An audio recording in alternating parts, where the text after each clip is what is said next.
नमस्ते दोस्तों। आज हम एक बार फिर आपके बीच लेकर आए हैं एक प्रेरणादायक कहानी, जिनको सुनकर आप कभी भी ईश्वर खोजने के लिए नहीं भटकेंगे। तो चलो शुरू करते हैं आज की कहानी। एक व्यक्ति जिसके पास धन दौलत की कोई कमी नहीं है, उसके साथ जीवन काटने वाली पत्नी और राम लक्ष्मण जैसे 2 बच्चे भी हैं। उसके पास सब कुछ है। फिर एक दिन उस व्यक्ति के मन में भगवान को पाने की लालसा जागी।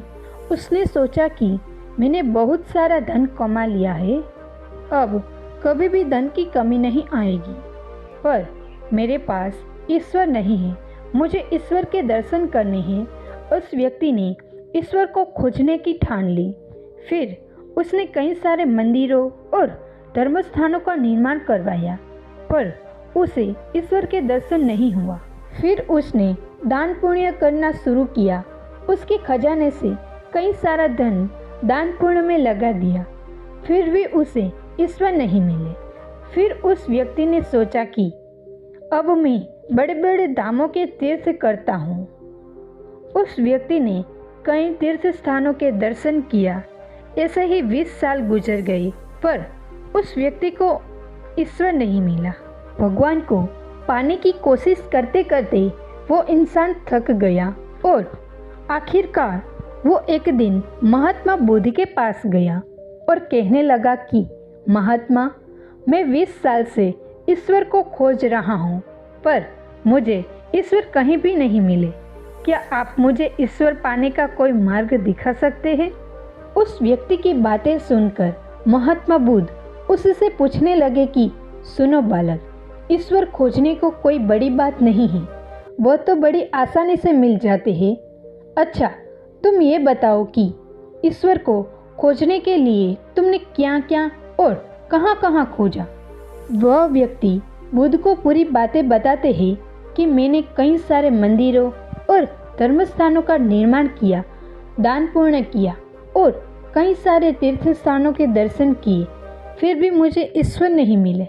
महात्मा बुद्ध उसकी बातें सुनकर हंस पड़े और कहा कि ठीक है, तुम्हें ईश्वर के दर्शन करने हैं ना, तुम शाम के वक्त मेरे पास आ जाना, तुम्हें ईश्वर मिल जाएगा। वो सज्जन खुश होकर चला गया कि मुझे आज ईश्वर के दर्शन होंगे।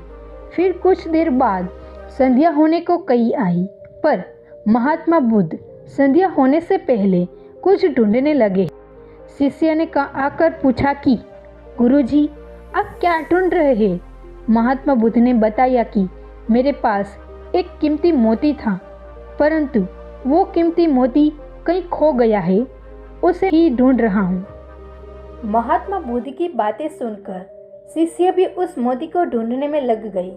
सभी मोती को ढूंढ ही रहे थे कि इतने में वह व्यक्ति भी वहां पहुंच गया। उसने देखा कि कुटिया के बाहर महात्मा बुद्ध और उनके शिष्य कुछ ढूंढ रहे हैं। उस व्यक्ति ने बुद्ध के पास जाकर पूछा कि गुरुजी, आप सब क्या ढूंढ रहे हैं? महात्मा बुद्ध ने बताया कि मेरा कीमती मोती खो गया है, उसे ही ढूंढ रहे हैं। यह सुनकर वो व्यक्ति भी उस खोए हुए मोती को पूरी लगन से ढूंढने लगा। ढूंढते ढूंढते रात होने को कहीं आई, पर मोती नहीं मिला। वह व्यक्ति परेशान हो गया। फिर महात्मा बुद्ध से पूछा कि गुरुजी, आपने आखिरी बार मोती को कहाँ देखा था? ठीक से याद कीजिए। महात्मा बुद्ध सोचकर बताते हैं कि मैंने आखिरी बार मोती को कुटिया के अंदर देखा था। यह सुनकर वह व्यक्ति थोड़ा गुस्से हो गया और बुद्ध से कहने लगा है, आप में थोड़ी सी भी अक्ल नहीं है? अगर मोती आपकी कुटिया के अंदर गुम हुआ है तो कुटिया के अंदर ही मिलेगा ना, बाहर थोड़ी मिलेगा। आप सब व्यर्थ में बाहर इधर उधर ढूंढ रहे हैं और मुझे भी अपने साथ ढूंढा रहे हैं। आप अपना तो समय व्यर्थ कर रहे हैं, पर दूसरों का भी समय व्यर्थ कर रहे हैं। फिर महात्मा बुद्ध उस व्यक्ति के सामने देखकर मुस्कुराने लगे। यह देखकर वह व्यक्ति बोला कि महात्मा, आप हंस रहे हैं, मुझे कुछ समझ में नहीं आया। महात्मा बुद्ध बोले, वत्स, मैं तुम्हें यहाँ बुलाकर यही तो समझाना चाहता था कि जिस ईश्वर को तुम 20 सालों से बिना सोचे इधर उधर ढूंढ रहे हो, उसे तुमने कभी अपनी अंदर की कुटिया में खोजा ही नहीं। ईश्वर कभी खोजने से नहीं मिलते, उसके लिए तन मन पवित्र होना चाहिए, तभी ईश्वर के दर्शन होते हैं। अगर तुम ईश्वर के सच्चे दर्शन करना चाहते हो तो इधर उधर भटकना छोड़कर अपनी अंतर आत्मा में ध्यान लगाओ। ईश्वर तुम्हें वहीं मिलेगा। अपनी अंदर के ईश्वर को तुम देख लोगे तो हर जगह, हर इंसान में तुम्हें बस ईश्वर ही दिखाई देगा। महात्मा बुद्ध की अमृत भरी वाणी सुनकर उस व्यक्ति ने अपनी गलती का एहसास हुआ और बुद्ध के चरणों में गिर पड़ा और माफ़ी मांगते हुए कहा कि मैं व्यर्थ में ही इधर उधर भटकता रहा था। वास्तव में तो ईश्वर हमारे अंदर ही होते हैं। आपको ये कहानी कैसी लगी हमें कमेंट बॉक्स में कमेंट करके ज़रूर बताइए। नमो बुद्धाय।